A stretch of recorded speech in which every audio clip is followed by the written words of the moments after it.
Hey guys, it's day 39 on my journey to making £10,000 a month. Currently 4:15 p.m. So obviously the majority of the day has gone past, and I'm starting to get into this habit of doing my videos updates later in the day now, kind of updating you after I've done things and after they've happened. So I woke up pretty late this morning, around 9. Did say I was going to lock in on the sleep, but if you've been watching last night, me and my housemates made a Christmas dinner and we had a nice evening together and stayed up pretty late. So waking myself up early and going to bed late, my sleep had obviously been lacking and I was kind of owing myself a longer sleep. So I had a lie until 9, went downstairs, and basically the whole morning I just fucked around. We ended up playing Minecraft together, made a joint Minecraft server for the house. It was pretty sick. And then after that, I did all my meal preps. So I got all my food ready for the week, which is great. And then I went on the phone with my parents and just called them, gave an update on how I was doing, asked them about how the Christmas setup's going at home, and obviously that was great to catch up with them. So it's 4 p.m. now, and there's a few things that I want to do before the end of the day. One of them is the gym. I skipped the gym yesterday, so I need to hit arms today. Gonna do some biceps, do some triceps, and I also like to do abs on my arm days as well, because otherwise I just don't hit them.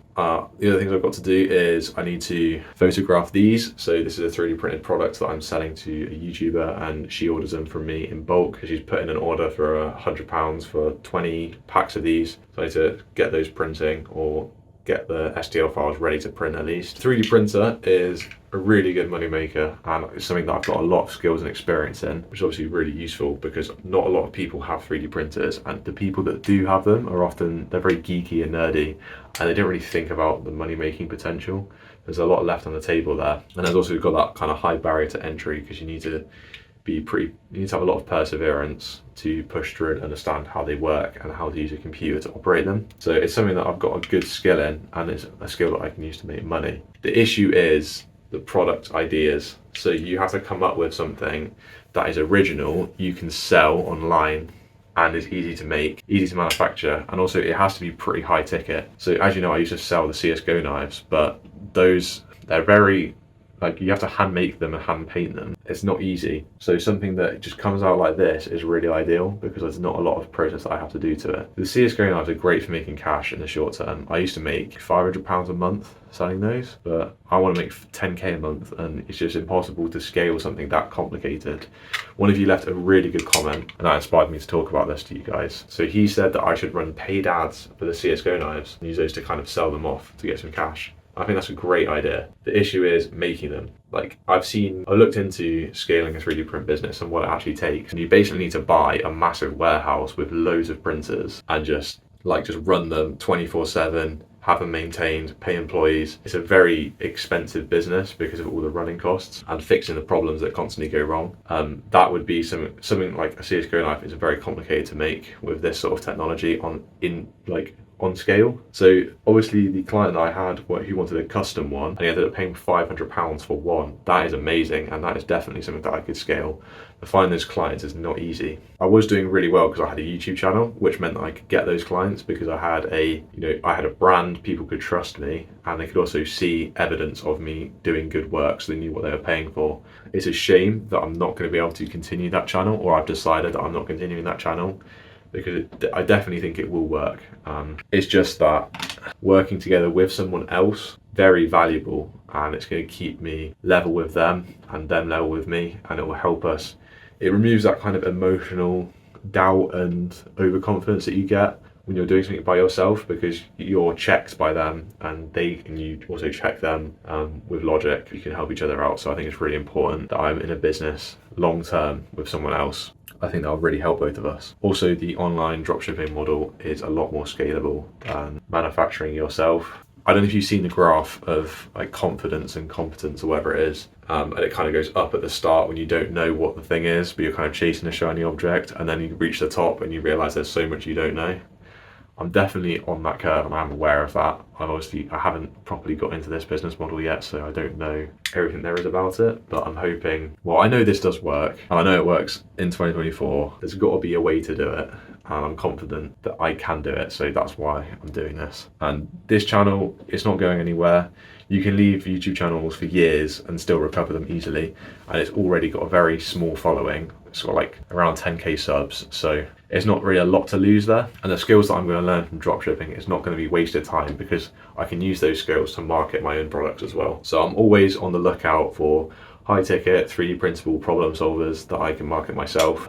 But in the meantime, I'm going to try and build an online business focused around someone else's product. That was a massive yap, huge sidetrack from talking about these. But basically today, for a small step, is I take some good photos of these little guys and send them off to the YouTuber that is selling them so that she can update her website, because previously they were white, and I've asked her if we can transition to black because that's easier for me to print. Got a lot of black filament that I need using up. So the other thing that I was doing today is I was watching a video by Sebastian Gorgio. I don't even know how to pronounce his last name.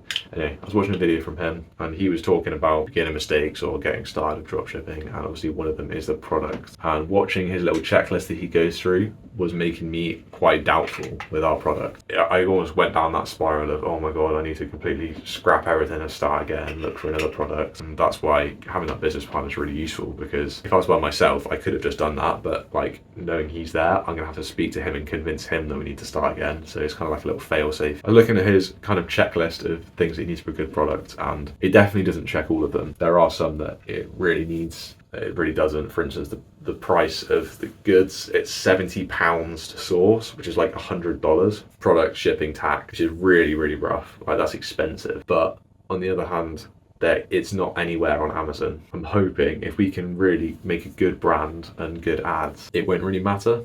And it will actually become a positive, because the upcharge that we make will mean we can get a lot of profit per sale out of the customer. So it's a higher average order value, I think that's what it's called. That's the kind of thesis behind it. And the other thing is like the purpose of the actual product, like what does it actually do? That is something that I'm quite doubtful of. Are they actually going to want it? And that's something I really need to be a lot more clear on. I definitely slacked off when I made the personas the other day. I used ChatGPT pretty much, and I didn't even think about it that much, but I really need to revisit that and properly look into the science behind the product and why it helps people.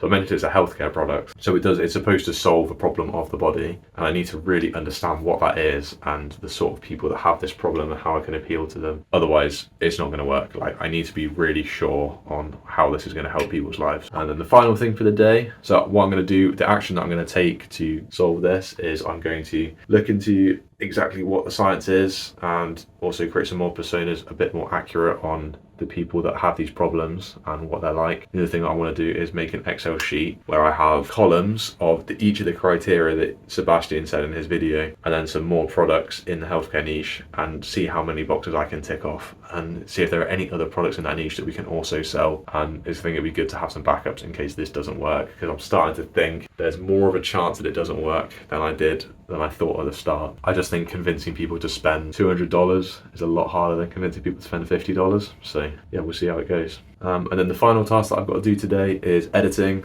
Yesterday I didn't finish off my video, so I've got to edit all of that, get it scheduled for you guys, and then also edit this video as well. But I think the first thing I'm going to do is go and hit the gym. I'm going to go do that now, and then I'll see how I'm feeling afterwards. Alright, I'm going to bed now, but I thought I'd give you a final update to wrap up the day. So for the rest of the day, I basically just edited my video. I didn't really feel like doing the Google Sheets stuff, but hopefully I'll get it done tomorrow. But it is pretty late right now. It's like 11:20, so it's not looking great for the sleep. And I've got a big presentation at work tomorrow, so I do want to get a nice long sleep. Got to be in for 10:30, so I'll leave there at 9:30 and see if I have any time in the morning to do anything. But thank you for watching. This has been day 39, and we're going to be making 10k a month. And I'll see you tomorrow for day 40. Peace.